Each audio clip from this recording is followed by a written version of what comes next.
संसदीय लोकतंत्र में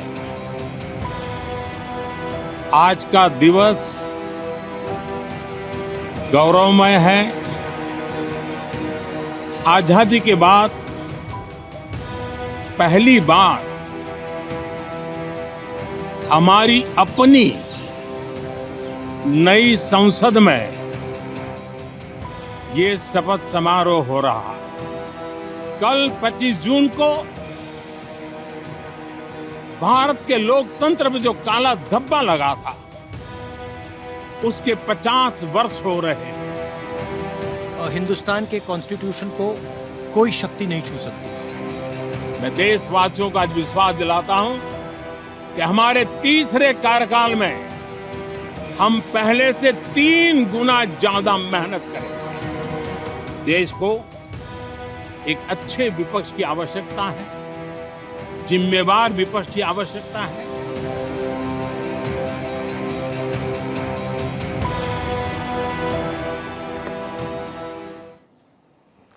नमस्कार, आप देख रहे हैं जवाब देना पड़ेगा और आपके साथ मैं हूं पूजा यादव। 18वीं लोकसभा के सत्र का आज पहला दिन था। पहले ही दिन जबरदस्त टकराव देखने को मिला।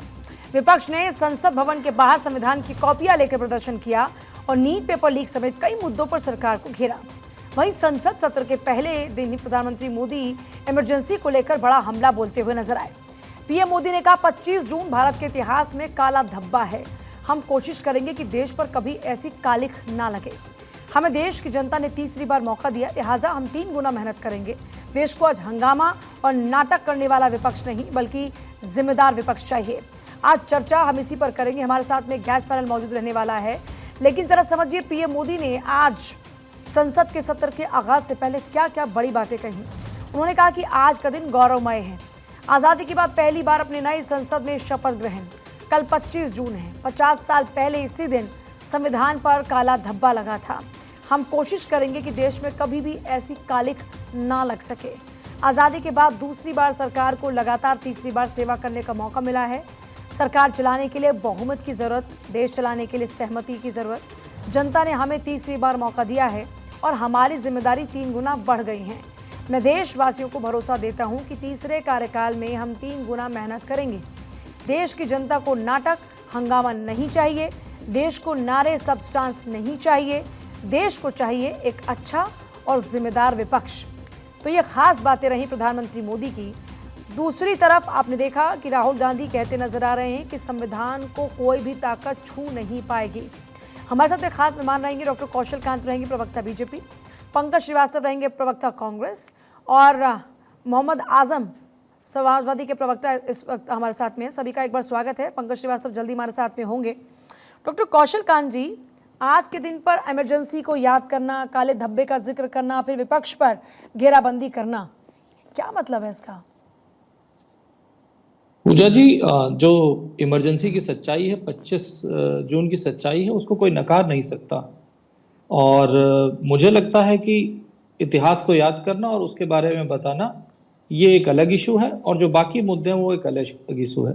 विपक्ष का जो कैरेक्टर रहा है, जो पहले से भी हमने देखा है, चुनाव के पहले भी क्या कैरेक्टर था, जिस तरीके से वो सारी संवैधानिक संस्थाओं पे हमला करते थे, जिस तरीके से इलेक्शन कमीशन पे वार करते थे, जिस तरीके से ईवीएम पे बात करते थे, जो चुनाव के रिजल्ट आते ही वो खत्म हो गए, और जिस तरीके से उन्होंने देश की जनता को मिसगाइड करने की कोशिश की, मिसलीड करने की कोशिश की कि संविधान खत्म कर देंगे, आरक्षण खत्म कर देंगे, संविधान बदल जाएगा। ये जो मिसलीड करने का अगर विपक्ष का कैरेक्टर रहा है, तो ऐसी सिचुएशन में मुझे लगता है कि इतिहास में जाकर के जो हकीकत है उसको सामने रखना। और सिर्फ हम यही नहीं कह रहे हैं, हम ये कह रहे हैं कि हमने 10 साल में जो काम किया है हम उसको बता रहे हैं। जनता ने उसको देखते हुए हमें आशीर्वाद दिया है और हम उससे बेहतर परफॉर्म करेंगे, इसका वादा कर रहे हैं। जो भी करप्शन की बातें हैं, जो भी नीट एग्जामिनेशन की बातें हैं, जो सब कुछ, सब पे फ्रंट फुट पे आगे बढ़ के जवाब देने के लिए हम तैयार हैं। लेकिन इसका ये मतलब नहीं है कि जो इतिहास की गर्त में इनकी तरफ से किए गए कर्म है उसको ना बताया जाए। आजम साहब ये कह रहे हैं कि आपके किए कारनामे, यानी इंडिया ब्लॉक में कांग्रेस के जो कारनामे हैं उनको बताना ज़रूरी है। ये जनता को याद दिला रहे हैं कि कांग्रेस ने क्या दिया है। पूजा जी, आज भी जब प्रधानमंत्री अपना उद्बोधन कर रहे थे तब भी उन्होंने आज के ज्वलन मुद्दों को टच करने की कोशिश नहीं करी, वही पुराने राग अलापते रहे। आप बताइए आज का सबसे ज्वलन मुद्दा क्या है? नीट एग्जाम, जो 24 लाख बच्चे जिनका भविष्य अधर में है, और वो चाहता है, यानी बच्चा चाहता है, विपक्ष नहीं चाहता। गलत बात यही है कि सत्ता पक्ष कह रहा है विपक्ष चाहता है, बच्चा चाहता है, स्टूडेंट चाहता है कि एग्जाम रद्द हो और दोबारा एग्जाम हो। लेकिन वो सरकार जो लगातार तथ्य आ रहे हैं कि पेपर लीक हुए हैं, चाहे वो बिहार का इशू हो, चाहे झारखंड का इशू हो, चाहे हरियाणा का इशू हो, लेकिन सरकार मानने को तैयार नहीं है। अगर पेपर लीक नहीं हुआ तो सरकार सीबीआई इंक्वायरी किस चीज की कराने जा रही है? आप बताइए। सरकार सीबीआई इंक्वायरी की बात कर रही है, लेकिन जो असल मुद्दे हैं उसकी बात सरकार नहीं कर रही है। उसी तरह से मणिपुर में हिंसा अभी भी जारी है। तमाम लेकिन आजम साहब, ने भी कहा कि आज पहले दिन तो आप लोगों को पता था कि शपथ ग्रहण होना है। आजम साहब, आज ना चर्चा होनी थी ना इन विषयों पर, आज तो सीधे सीधे सबको पता था कि आज क्या होना है, आज शपथ ग्रहण होना था। तो आज के जाते थे आप लोग की आज ही नीट पर चर्चा हो। प्रधानमंत्री मीडिया के सामने आए तो उनको कहना चाहिए था कम से कम कि जो नीट के बच्चे। कौशल जी इसका जवाब, कौशल जी, फिर मैं पंकज श्रीवास्तव जी के पास जाऊंगी, वो भी जुड़ गए हमारे साथ में। जवाब दीजिएगा। नीट के एग्जाम में पेपर लीक हुआ है, जिसकी जांच ऑलरेडी ईओई जो इकोनॉमिक ऑफेंस विंग है बिहार की, वो जांच कर रही है। मामला सामने आया है, उसकी जांच चल रही है, सीबीआई को जांच दी गई है, सुप्रीम कोर्ट में केस चल रहा है। अगर सुप्रीम कोर्ट में केस चल रहा है, सरकार उसमें पार्टी है और सीबीआई जांच कर रही, तो सीबीआई भी पार्टी है, तो सुप्रीम कोर्ट की निगरानी में जांच ऑलरेडी चल रही है। जो इनका ये मामला इसमें, अरे प्लीज सुन लेते हैं आजम साहब, एक बार सुन लेते हैं, ऐसे खिचड़ी पकड़ के समझ नहीं पाएंगे। बोला ना आजम साहब, एक एक करके सुन लेते हैं ना, एक एक करके। आजम साहब, मुझे समस्या ये है कि ना समाजवादी पार्टी ना कांग्रेस ये नहीं बताती कि सिकंदर यादवेंद्र है कौन। सिकंदर यादवेंद्र आपके इंडिया अलायंस के तेजस्वी यादव का घनिष्ठ साथी है। ये बात क्यों नहीं मानते हैं? आपने कभी तेजस्वी यादव के साथ उसके संबंध पे बात नहीं की। आपने नीट एग्जाम को कैंसिल कराने के बच्चों की बात तो मान ली, पर जो लोग करप्शन में लिप्त हैं उनके बारे में बात नहीं कर रहे हैं। आप ये बताइए, तेजस्वी यादव के पीएस को क्या जरूरत थी उन बच्चों के लिए कमरा बुक कराने की जो पेपर लीक में इन्वॉल्व थे, जो पेपर लेके वहां पे नकल कर रहे थे? तो इसमें तेजस्वी यादव संलिप्त हैं। तेजस्वी यादव कहां था? और यदुवेंद्र यादव पहली बार नहीं पकड़ा गया, इसके पहले भी पकड़ा गया था, जूनियर इंजीनियर था, उसको बार बार तेजस्वी यादव की मदद से अच्छी पोस्टिंग मिलती रही है। उसके बाद उसके हौसले बढ़े हैं और उसने बड़ा कार्य अंजाम दिया। तो हमारा ये मानना है कि कोई भी अपराधी है वो सलाखों के पीछे होना चाहिए। जहां तक रही पेपर लीक के बाद पेपर कैंसिल होने की बात, हम उसमें मना नहीं कर रहे हैं, लेकिन चूंकि मामला सुप्रीम कोर्ट में है, जैसे ही सुप्रीम कोर्ट को उचित लगे हम कैंसिल करके दोबारा करा देंगे, हम इसके लिए तैयार हैं। लेकिन मामला चूंकि सुप्रीम कोर्ट में, हम अचानक पेपर कैंसिल नहीं कर सकते। और इसमें आप देखिए करीब करीब 24 लाख बच्चे बैठे हुए हैं। 24 लाख बच्चों में करीब ये बात कह रहे हैं कि साहब जब पीएम मोदी सारी बात कर रहे थे तो एक बार नीट पर भी कुछ बोल देते। विपक्ष ये कह रहा है कि नीट पर भी आकर बोल देना चाहिए था कुछ। पूजा जी ये बताइए, यही बात ये मणिपुर पे कहते हैं, यही बात ये इसमें भी कह रहे हैं। कौन उसका इंचार्ज है? Education minister. हर बार उन्होंने एक बार नहीं, कम से कम 4-5 बार मीडिया के सामने अपनी बात रखी है। इसी तरीके से मणिपुर के बारे में पूरा कैबिनेट गया था, होम मिनिस्टर गए थे, उन्होंने बोला। लेकिन इन्हें हर चीज में प्रधानमंत्री को बुलाना है। मैं ये पूछना चाहूंगा, 2014 के पहले 40 से ज्यादा पूजा जी पेपर लीक हुए, नाम लिस्ट है मेरे पास। एक बार भी मनमोहन सिंह बाहर आके बोले थे? नहीं ना। हर मामले में प्रधानमंत्री का बोलना उचित नहीं होता है। पंकज श्रीवास्तव जी मिनिस्टर है और मिनिस्ट्री है, उसे बोलना चाहिए और वो बोल रहे हैं। और हम पूरी तरीके से आजम जी, मैं दूसरे पर पंकज श्रीवास्तव जी को भी शामिल कर लेते हैं। पंकज श्रीवास्तव जी, प्रधानमंत्री ने आते ही सबसे पहले कांग्रेस के दिए उस काले दाग का जिक्र कर दिया, समझ रहे हैं इसका मतलब? बड़ा हास्यास्पद है। हास्यास्पद इसलिए है कि इमरजेंसी एक गलत फैसला था। कांग्रेस पार्टी इसको मानती है, इंदिरा गांधी ने ही माना था, और इमरजेंसी किसी आंदोलन की वजह से नहीं हटा था, बल्कि हटी थी, बल्कि खुद इंदिरा गांधी ने उसे गलत मानते हुए और चुनाव कराए थे। पर ये लोग जो प्रधानमंत्री जी हैं, वो जिस वैचारिक श्रेणी से आते हैं, सरणी से आते हैं, आरएसएस ने तो इमरजेंसी का समर्थन किया था। मेरे सामने उनका बाला साहब देवरस का पत्र रखा हुआ है जो उन्होंने लिखा था और कहा था हम 20 सूत्री कार्यक्रम का समर्थन करते हैं, संजय गांधी की सराहना की थी, तो कम से कम आरएसएस के लोग इमरजेंसी का विरोध करने का कोई नैतिक हक नहीं रखते। आरएसएस से जुड़े हुए लोगों ने इमरजेंसी का समर्थन किया था। ये एक ऐतिहासिक तथ्य है जो कोई भी देख सकता है। सामान्य सा गूगल कर लीजिए, वो पूरा आपके सामने वो लेटर आ जाएगा जो आरएसएस के प्रमुख ने दिया था। लेकिन हाँ, इमरजेंसी गलत है और इमरजेंसी उस समय घोषित की गई थी। उस समय की सरकार को बहुत से राष्ट्रीय अंतर्राष्ट्रीय परिप्रेक्ष्य लगे थे, लेकिन आज की तरह अघोषित इमरजेंसी वो नहीं थी। आज तो अघोषित इमरजेंसी में क्या हो रहा है, अभी बीजेपी के सज्जन बोल रहे थे कि वो तेजस्वी यादव है, कौन है, तो भाई तो पकड़ो उसको ना, किसने कहा है उसको मत पकड़ो? खुद तेजस्वी यादव भी कह रहे हैं कि उसको गिरफ्तार करो अगर आपको लगता है। और वो वहां के जो आपके सम्राट चौधरी जो आपकी पार्टी के उप मुख्यमंत्री, उनके साथ भी फोटो खिंचा रहा है, बड़ी निकटता है। तो कौन अपराधी तमाम देश अपने जीवन में जिन जिन के साथ फोटो खिंचाता है, जिन जिन के साथ काम करता है, उन सबको आप गिरफ्तार कर लीजिए, हमें कोई दिक्कत नहीं है। इसका जवाब देंगे कौशल कांत जी, लेकिन मैं एक पंकज श्रीवास्तव जी, एक मिनट आखिरी बात कह दूं, असली चीज से भाग रहे। इस देश में कभी इस तरह से पेपर लीक का तांडव इस देश ने नहीं देखा है। उसकी वजह है कि इन्होंने एनटीए बनाया। एनटीए क्या है? एनटीए एक एनजीओ है, सोसाइटी एक्ट में रजिस्टर किया और उससे कहा अब आप सारी परीक्षाएं आप कराइए। यानी जब सरकार के लोग कराते थे तो वो नियम कानून से बंधे होते थे, उन पर सीएजी भी जांच करता था, वो विधानसभा और लोकसभा के प्रति भी जवाबदेह होता था।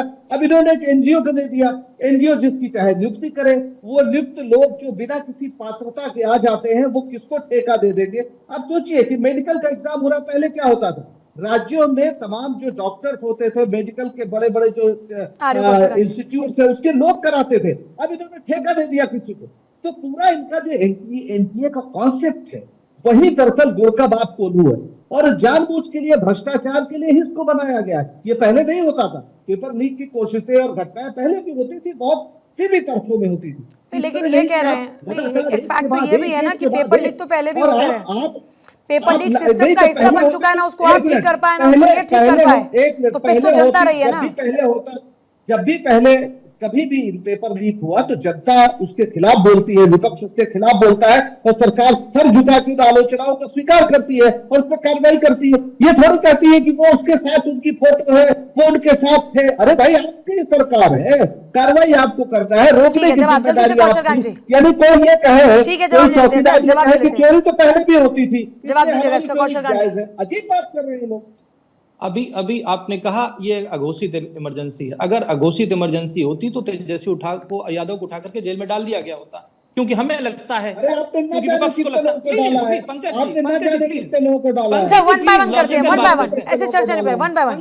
पंकज जी लॉजिकल बात करते हैं। आपने बोला ना कि अघोषित इमरजेंसी, अगर अघोषित इमरजेंसी होती और केंद्र सरकार को लग रहा है, और जो जांच एजेंसियों का प्रिलिमिनरी ऑब्जर्वेशन है, मेरा नहीं है, ये बिहार की ईओयू का ऑब्जर्वेशन है कि यदुवंशी का उनसे कनेक्शन है, उनके फोन रिकॉर्ड है, उनके कॉल रिकॉर्ड है। उन्होंने फोटो खिंचाना, किसी राजनीतिक के साथ कोई भी फोटो खिंचा सकता है, पर कोई राजनीतिक किसी के लिए गेस्ट हाउस बुक करा के, होटल बुक करा के कमरा दे रहा है, इसमें बहुत फर्क होता है पंकज जी। एक चीज, दूसरी चीज आपने, अरे सर प्लीज सर, अरे प्लीज साहब, पंकज जी सुन तो लीजिए। अभी आप एक मिनट, आप बोल लीजिए, फिर मैं बोलता हूं। आप पिछले 15 दिन से आप ये बता रहे, अरे गिरफ्तार करिए ना। मैं तो ये कह रहा हूँ, पुलिस आपकी, ईओयू आपकी, सरकार आपकी, रोक कौन रहा है? आप क्यों बयान दे रहे हैं कि वो उनका साथ, इसी का नाम पंकज जी सुन लीजिए ना, रोक कौन रहा है? रोक हमें हमारा संविधान रहा है, जिसकी आप दुहाई देते हैं।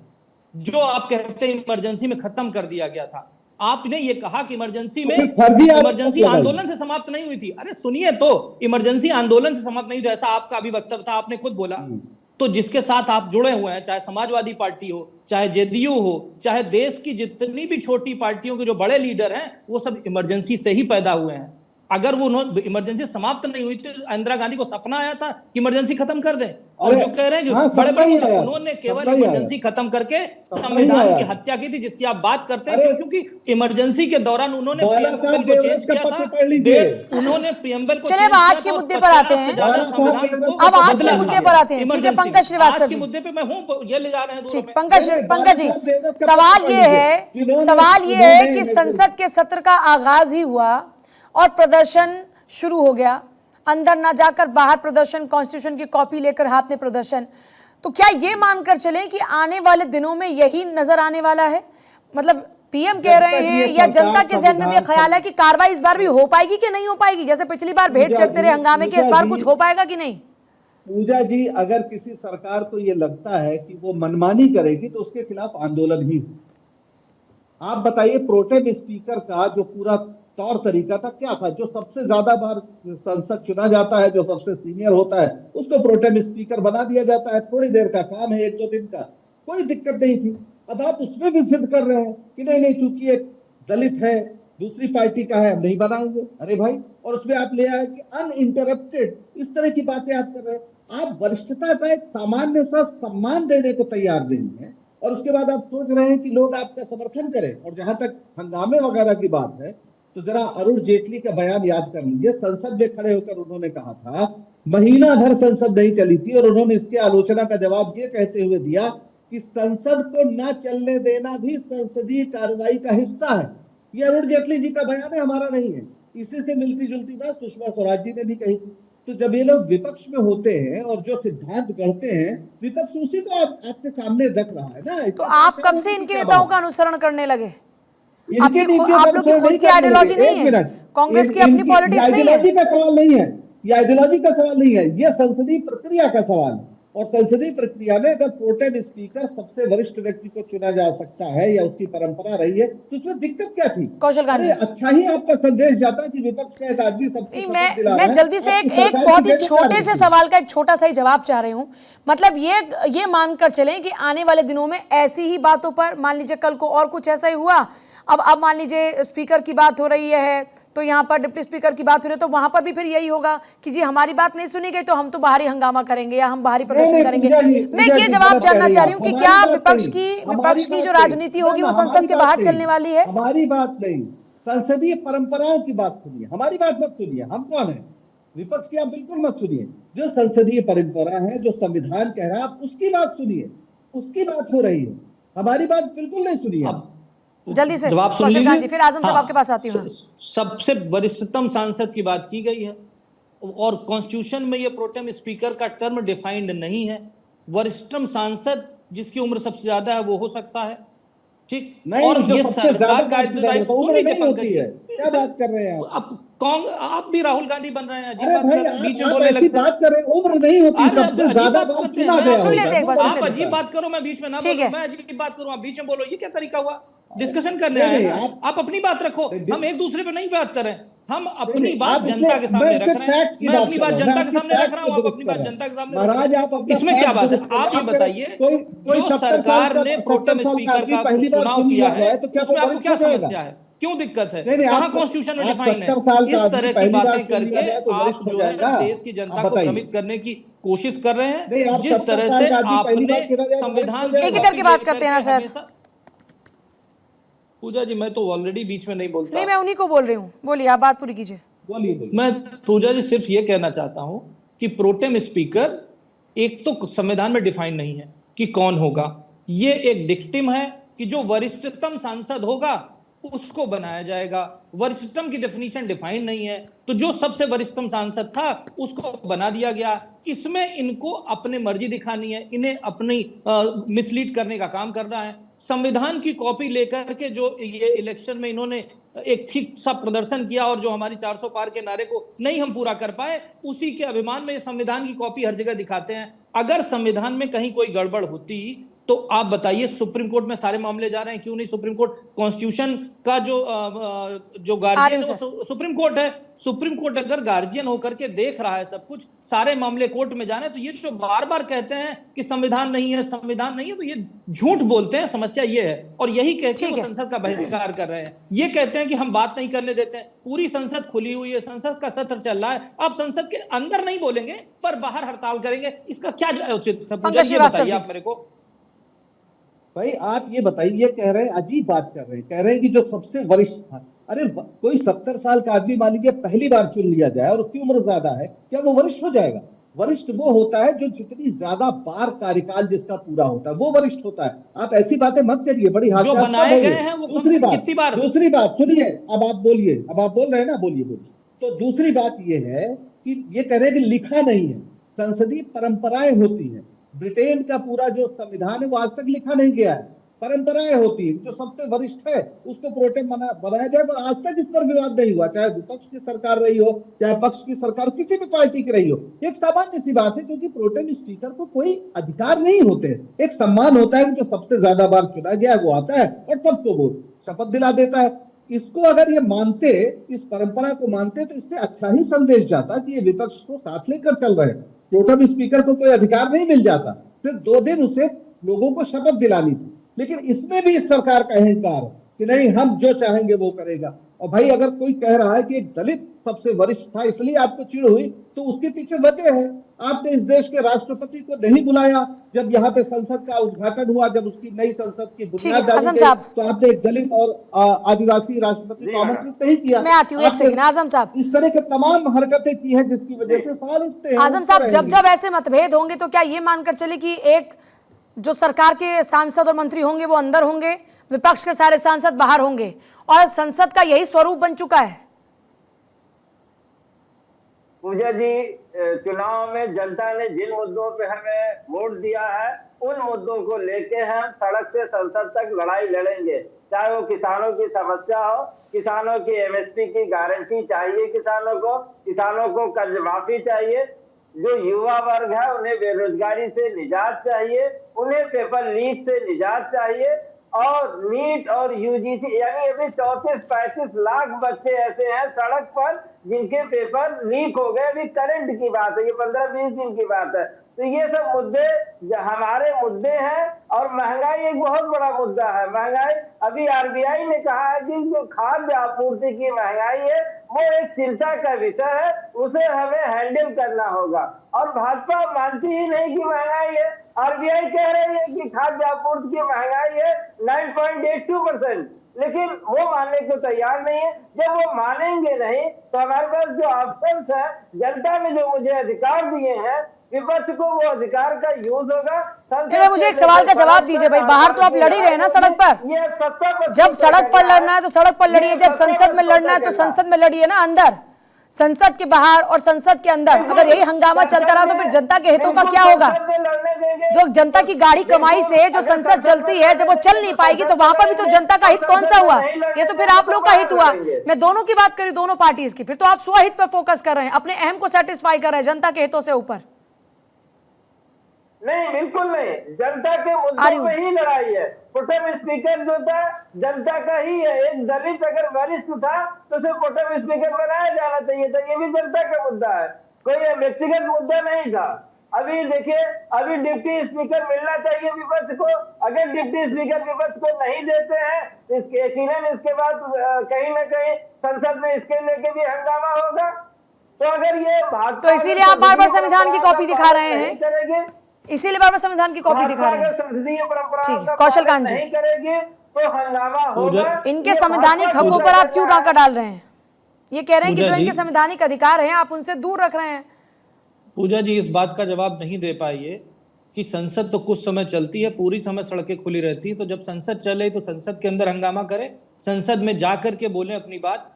ये गांधी प्रतिमा के नीचे खड़े होकर बाइट देते हैं जो कुछ लोग सुनते हैं, और संसद के अंदर से अगर बैठ करके बोलेंगे तो पूरा देश सुनेगा, रिकॉर्ड होगा, ऑन रिकॉर्ड बातें आएंगी। वो ज्यादा बेहतर है या हंगामा करना ज्यादा बेहतर है? देश की जनता को डिसाइड करना है। दूसरे समाजवादी पार्टी के प्रवक्ता बोल रहे हैं नकल नकल नकल, बिल्कुल गलत है। जो भी हुआ एनडीए में, जो भी गड़बड़ हुई है उसकी इंक्वायरी होनी चाहिए। तो लेकिन पूजा जी आपको नहीं मालूम होगा 87 से लेकर के 91 तक जब मुलायम सिंह जी की सरकार थी तो उन्होंने नकल का बाप पैदा कर दिया था। उन्होंने किताब रख के एग्जाम देने की प्रणाली शुरू की थी, जाके देख लीजिएगा। तो ये समाजवादी पार्टी का कैरेक्टर रहा है, वो आज नकल की बात कर रहे हैं, और ये सच्चाई है, देख लीजिए, फैक्ट है। मुलायम सिंह यादव जी ने हाई स्कूल और इंटरमीडिएट में किताब रख करके एग्जाम देने की प्रणाली शुरू की थी। ये ऐसा इनका इतिहास रहा है, और इन्हीं के साथ ही जो अरे जाकर देखिए सर, जाकर के देखिए, पढ़िए जाकर के, जल्दी से पंकज श्रीवास्तव ने फाइनल कमेंट। किताब रख करके मैं बस डॉक्टर अशोक मुझे हंसी आ रही है, इन्हें शायद सपुस्तक परीक्षा प्रणाली के बारे में कुछ पता नहीं है। दुनिया भर में ये प्रयोग होते हैं कि जहाँ पे सपुस्तक परीक्षा प्रणाली होती है, जिसमें ये कहा जाता है कि आप कैसे इस तरह के सवाल लाते हैं कि अगर पूरा कोर्स बच्चा पढ़ेगा तभी जवाब दे पाएगा। चलिए, सभी का शुक्रिया चर्चा में शामिल होने के लिए। मतलब हास्यास्पद बात। शुक्रिया सभी का चर्चा में शामिल होने के लिए। लेकिन देखिए, एक बात जो सबको समझनी चाहिए और हर पार्टी को समझनी चाहिए, वो चाहे सत्ता पक्ष हो चाहे विपक्ष हो, जनता के हितों को साधने के लिए अगर संसद में शांति से चर्चा की आवश्यकता है तो अपने अहम को किनारे रखकर हर पार्टी को जनता के हित पे सोचना चाहिए। जनता की गाढ़ी कमाई से चलने वाली संसद, जिसको लोकतंत्र का मंदिर कहा जाता है, उसका सम्मान वाकई सबको करना चाहिए।